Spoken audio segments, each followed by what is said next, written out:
Greetings, my brethren. It is with great joy that I come to you today and share with you words from the Word. I'm encouraging those of us who are members of the Church of God. I am not referring to members of any particular denomination. I'm referring to those of us who know Jesus Christ as a Lord and Savior and members of the church that Jesus said that He will build.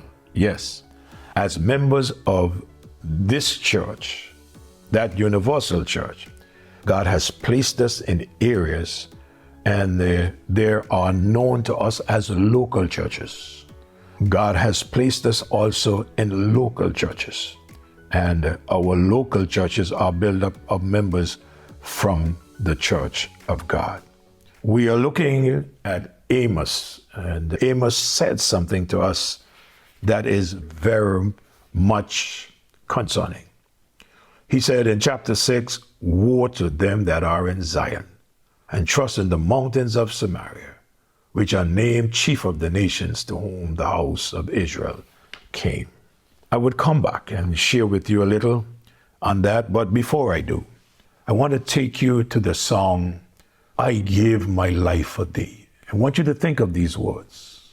The songwriter said, referring to Jesus, "I suffered much for thee, more than thy tongue can tell, of bitterest agony to rescue thee from hell. I've borne it all for thee. What hast thou borne for me? I've borne it all for thee.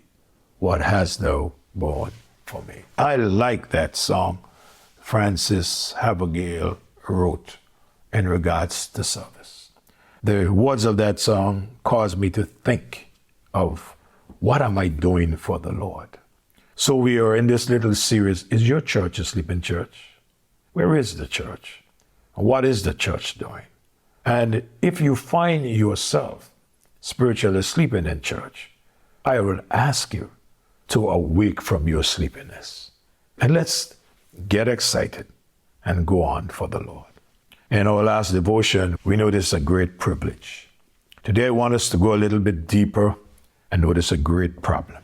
In that text, we see the privilege, and the privilege there is to be in the church, part of the church. In this text, we see a problem. One may ask, what is this great problem?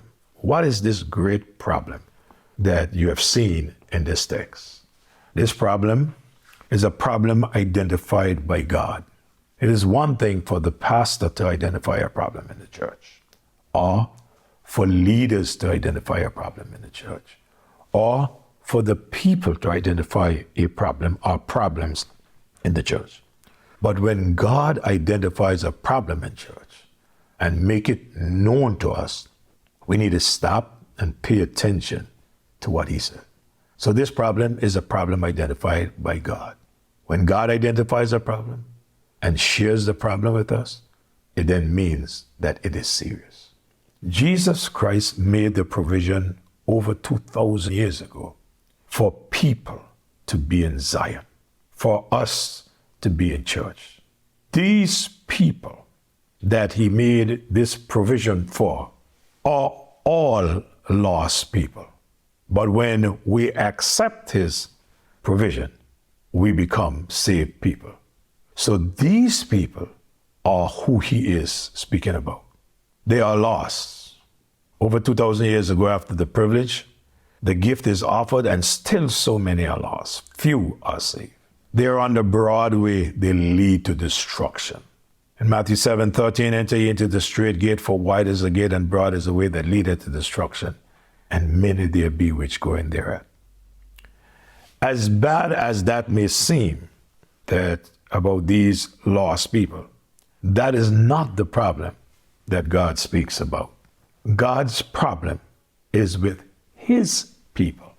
What is this great problem? This problem is with His people. Woe to you who are complacent in Zion. Woe to them that are at ease, He said in the text, in Zion. I say that have become complacent. Notice what the prophet Amos did not say. Woe to the atheists. He did not say that. Woe to the agnostics, or woe to the doubters. He did not say, woe to the infidel, or woe to the non-believer. He did not say, woe to the thief, the murderer, the homosexual, the liar. He did not say that. What the prophet did say was, woe to you who are at ease in Zion. In other words, woe to you who are complacent in church. You who are self-satisfied, woe to you. God's problem is not with the unsaved, but with the people who are just careless, permit me to use the word lazy, doing nothing. The people, his people who are different and careless. What does it mean to be complacent in this sense? It means to be sleeping on this job. And when I mean sleeping, I'm not saying that if you're in church and you're tired and you close your eyes, you happen to close your eyes, that he's saying that to you. No, it's not you that he's speaking with.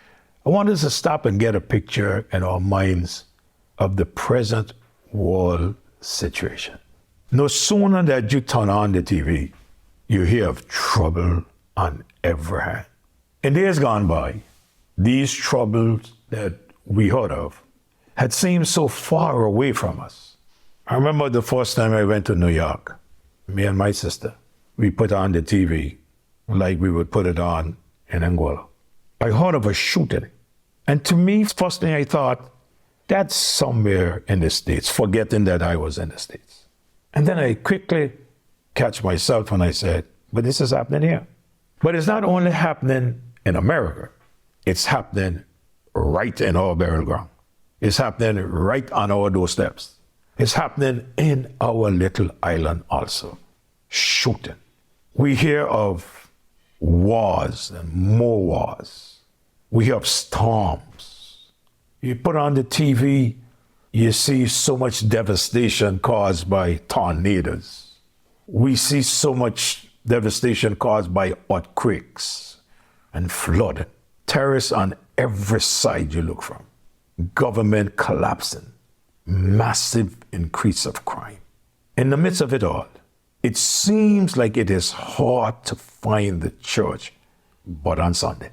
But I must even say that in these last years, even on Sunday, the church is hard to find. You witness, preach, you encourage, you beg, you do all you can, yet the church is absent. What the church is doing? Where is the church?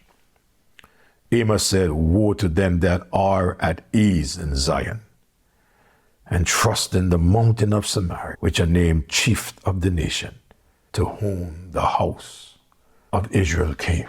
He that put far away evil deeds and caused the seat of violence to come near, that lie upon beds of ivory and stretch themselves upon their couches and eat the lambs out of the flock and the calves out of the midst of the stall. From this text, we'll notice what are the characteristics of a sleeping church. My time is up. Next day, I'll be with you and share some of these with you. Is it true that your church is a sleeping church? What are you doing as a member of your church? Are you doing all for the Lord? He will soon come to reward you for your service.